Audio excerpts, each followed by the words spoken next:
ওনাকে বললাম যে জার্নাল পাবলিশ করতে হবে, বলে ওটা তো এক নিমেষে হয়ে যাবে, আমার বিরাট প্রেস, সুতরাং আপনি খালি মেটেরিয়াল দেবেন, আমি রীতিমতো বের করে দেবো।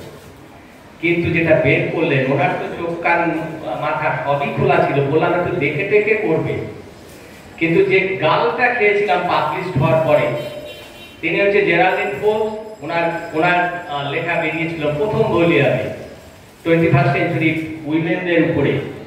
বললো অনিল এটা কিরকম জার্নাল বেরোলো, আমার তো যা লেখা আমি তো নিজেই বুঝতে পারছি না।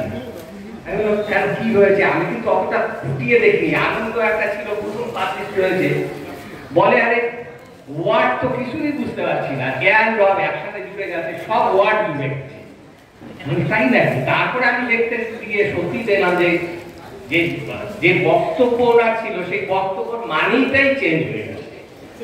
সরি ম্যাডাম, আপনার এটাকে আমি আবার নতুন করে